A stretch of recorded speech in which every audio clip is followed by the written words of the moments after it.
আসসালামু আলাইকুম। আজ আপনাদের ডিমের খুব মজাদার একটি রেসিপি করে দেখাবো। ডিমের কাশ্মীরি কোরমা কিভাবে সহজে অল্প সময়ে রান্না করতে পারবেন চলুন দেখিয়ে দিই।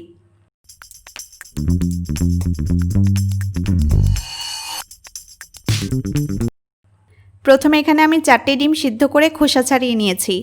এখন ডিমগুলো তেলে হালকা ভেজে নিব। সেজন্য মিডিয়াম আঁচে প্যান গরম করে এতে 1/4 কাপ তেল দিয়ে দিব। এই তেলেই আমি ডিম ভাজবো এবং রান্না কমপ্লিট করব। তেল গরম হয়ে আসলে সিদ্ধ করা ডিম তেলে ছেড়ে দিচ্ছি। সাথে দিচ্ছি সামান্য পরিমাণ হলুদ, যেন ডিমগুলোর রং একটু হলদেটে দেখায়। ডিম সিদ্ধ করার পর দেখা যায় ডিমের খোসা সহজে ছাড়ানো যায় না। আপনাদের একটা টিপস দেই, ডিম যখন সিদ্ধ হয়ে আসবে তা গরম পানিতে না রেখে ঠান্ডা পানিতে রেখে দিন। দেখবেন সহজেই খোসা উঠে আসছে। আর অনেকে ডিমের গায়ে দাগ কেটে দেয় ডিমে যাতে মশলাপাতি ঢুকে। বিষয়টি একদমই ঠিক নয়। ডিমের বাহিরের সাদা আবরণটা কিছুটা রাবারের মতো হয়ে থাকে। আপনি যতই দাগ কাটেন না কেন লাভ নেই, মশলা ঢুকে না। তাই এই কাজটি আমার কাছে বাড়তি ঝামেলার মনে হয়। এছাড়া দাগ কাটলে তো কোনো লাভ হয়ই না, বরং ডিমের সাদা আবরণটা খুলে যাওয়ার সম্ভাবনা থাকে। নেড়েচেড়ে ডিমগুলো হালকা একটু ভেজে নিচ্ছি। ভাজার ফলে ডিমগুলোর মধ্যে একটু কালার আসবে।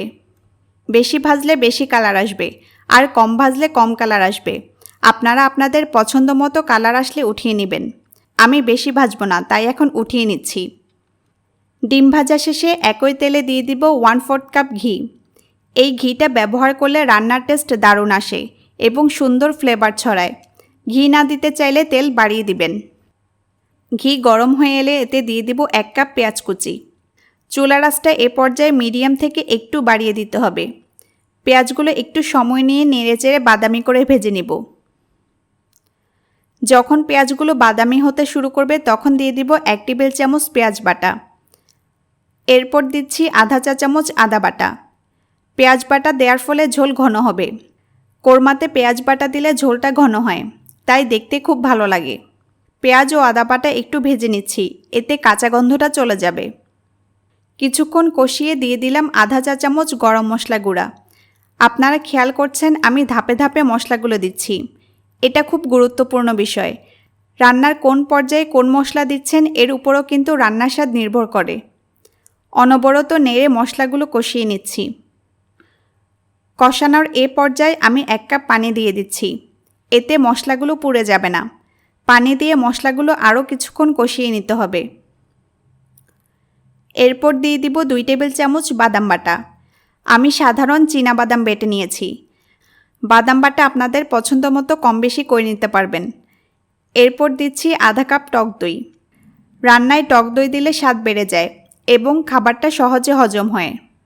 সব কিছু ভালোভাবে মিশিয়ে 3 মিনিটের মতো কষিয়ে নেব। মাঝে মাঝে একটু নেড়েচেড়ে দিতে হবে যাতে নিচে না লেগে যায়। 3 মিনিট পর পানি একটু কমে আসবে, ঝোলটাও গাঢ় হয়ে আসবে। তখন ডিমগুলো দিয়ে দিব। আমি উপকরণগুলো যে পরিমাণে দিয়েছি একই পরিমাণে আপনারা 6টা পর্যন্ত ডিম দিতে পারবেন। তবে আমি 4টা দিয়ে রান্নাটা করছি। ডিমের সাথে দিয়ে দিচ্ছি কয়েকটি কিশমিশ। কিশমিশ অপশনাল, আপনাদের পছন্দ মতো দিবেন। এরপর দিচ্ছি স্বাদমতো লবণ, আর দিচ্ছি 1 চা চামচ গোলমরিচ গুঁড়া।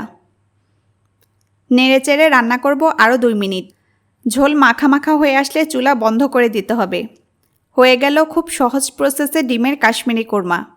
খেতে দারুণ ডিমের কাশ্মীরি কোরমা ভাত, পোলাও যে কোনো কিছুর সাথে পরিবেশন করতে পারবেন। বাসায় ট্রাই করে জানাবেন কেমন হলো।